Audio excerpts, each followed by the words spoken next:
Welcome to the Banker Lamp. Please enjoy the video. You start by opening Settings and going straight to System. This is the only place that reliably controls the lock screen clock. Once done, tap Date and Time. Make sure Automatic Network Provided Time is visible. You're not changing wallpaper or widgets, you're changing the source and format of the clock itself. This ensures the lock screen clock reflects the exact system setting. If automatic time is on, you'll use that. If not, you'll set values manually in the next steps. Now adjust the actual values. Toggle Use Network Provided Time off if you need to set time manually, otherwise leave it on so your carrier sets it. You can use 24-hour format to change the clock display on the lock screen. This updates instantly.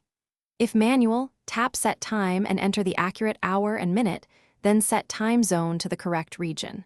Once saved, the lock screen updates. Make sure Battery Saver isn't blocking background time sync. Finish by locking the phone and checking the updated time on the lock screen. Press the power button once to view it. If the time didn't change, restart the phone to force a system refresh. That resolves most sync issues. If problems persist, check for apps that alter time display or review security and lock screen settings that might override the clock. Finally, re-enable network provided time if you want automatic corrections. And you're done. The lock screen will now show the chosen time and format. Thanks for watching. If this was helpful, leave a like and consider subscribing. See you next time.